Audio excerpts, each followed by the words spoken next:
todos los instintos básicos, el de supervivencia, el de agresión, el impulso sexual, el que peor controlamos, el que no dominamos, es la tristeza maligna y la depresión. Hoy vamos a buscar las preguntas y muchas de las respuestas. Y lo vamos a hacer con un gran científico, Lewis Wolpert, que hace unos años estuvo a punto de suicidarse en el Támesis, en Londres. Ya al poco de nacer, con sus pasmosos gritos, la cría del hombre lanza su deseo de vivir y reclama así la imperiosa necesidad de atención, calor y alimento. Es la primera manifestación de una larga serie de comportamientos cuyo único objetivo es la supervivencia. Con el tiempo, el individuo llevará a la práctica, según las circunstancias a las que se vea confrontado, determinadas formas de comportamiento que le permitan funcionar de manera rápida e intuitiva. El instinto de supervivencia es una de las herramientas incluidas en el kit de conductas y pautas programadas que tenemos al nacer. No dependen de la ayuda de la memoria o del razonamiento, procesos lentos y laboriosos, sino que son espontáneos y forman parte del subconsciente. La necesidad de alimentarse, así como la selección de los alimentos según sus características nutritivas o su garantía de buen estado, forman parte de comportamientos anclados en nosotros desde hace millones de años. Hay otras muchas conductas que se desencadenan sin que seamos conscientes de ello y que tratan de proteger al individuo o de facilitarle la existencia. Antes de que nuestra conciencia se percate de un peligro, se desencadena la reacción del miedo. La adrenalina empieza a circular por la sangre y prepara los músculos para reaccionar, huir o atacar. La ansiedad o el miedo son necesarios para sobrevivir a las amenazas del entorno. Pero, ¿cómo se forma el instinto de supervivencia o ese conjunto de adaptaciones, reflejos, condiciones fisiológicas, acciones y comportamientos? ¿Están ya presentes y preparados para desencadenarse en el recién nacido? Si miramos hacia animales de corta vida, como los insectos con poca capacidad de aprendizaje, veremos que la gran mayoría de sus reacciones de supervivencia les vendrán definidas por sus genes. Sin embargo, en el caso de los animales con mayor desarrollo del sistema nervioso, parte de los instintos se adquieren o se perfeccionan. Lo que sí viene marcado por la herencia es la metodología del aprendizaje, que obliga a buscar los mecanismos más eficientes y menos costosos en la labor de supervivencia. Los genes son en realidad lo único que pervive y, por lo tanto, los que dirigen las estrategias de supervivencia en un determinado nicho ocupado por la especie. El ser humano no ha dejado de expandirse por distintos ambientes a una velocidad superior a la de los cambios evolutivos genéticos. Esto le ha llevado a arrastrar muchas veces sus instintos como una carga, más que como una herramienta útil, lo que ha convertido a determinados comportamientos de supervivencia en acciones difusas, fragmentadas, frágiles y mal orientadas. Un ejemplo de ello son los miedos o fobias a elementos o situaciones que ya no constituyen un verdadero peligro. El pavor a las arañas o las serpientes tan extendido en la población actual. Las normas de supervivencia han cambiado y el hombre se encuentra confuso y molesto ante sus instintos, antes tan necesarios y prácticos.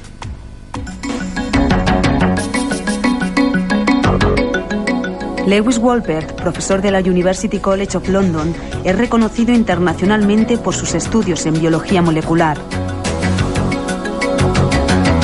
En los últimos años, un nuevo campo ha despertado el interés investigador de Wolpert: la tristeza como mecanismo adaptativo de la evolución.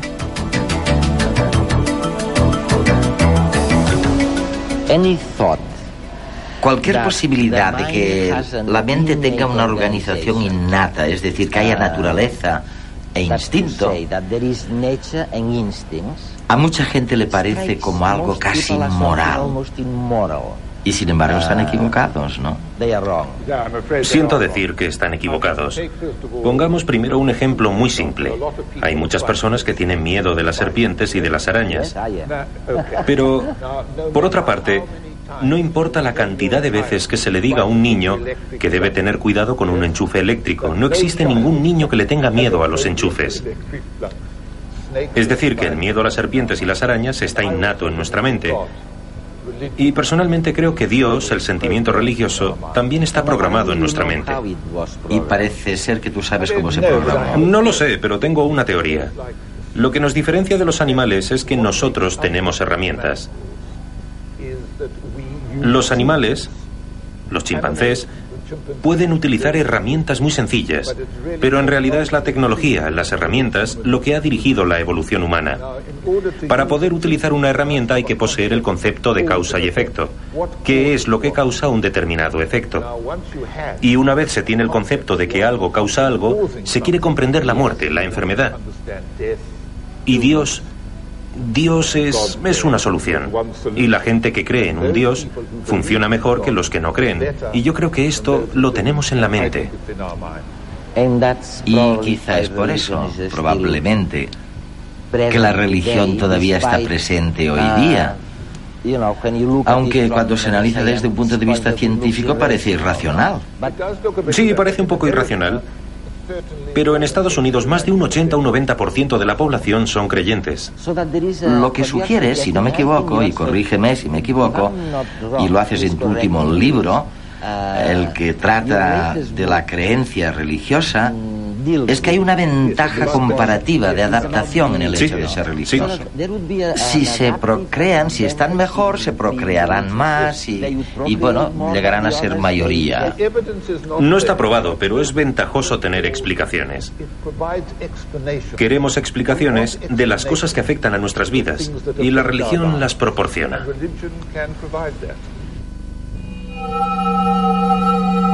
Todo empezó cuando los primeros humanos descubrieron la relación entre las causas y los efectos. Si frotar dos piedras producía fuego, por ejemplo, ¿qué era lo que originaban las tormentas, la lluvia o el sol? Surgieron así los mitos y los dioses que intentaban explicar aquello que los hombres primitivos no podían entender.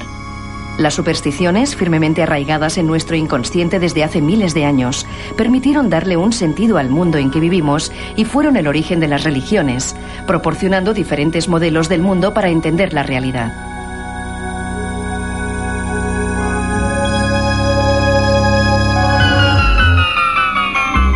Actualmente la ciencia ha resuelto muchos de los misterios que nos acechaban en el pasado y tendemos a considerar inútiles las antiguas creencias, pero ¿realmente lo son?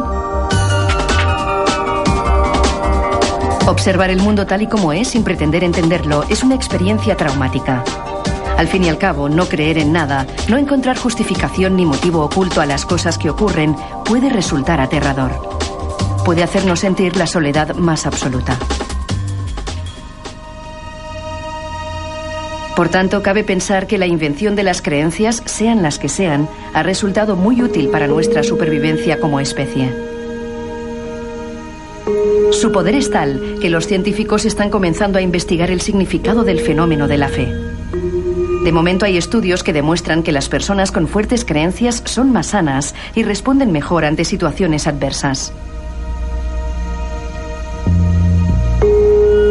Algunos sugieren incluso que la fe podría ser heredada genéticamente de nuestros antepasados, confiriéndonos una fortaleza psicológica extra para afrontar las dificultades que la vida conlleva.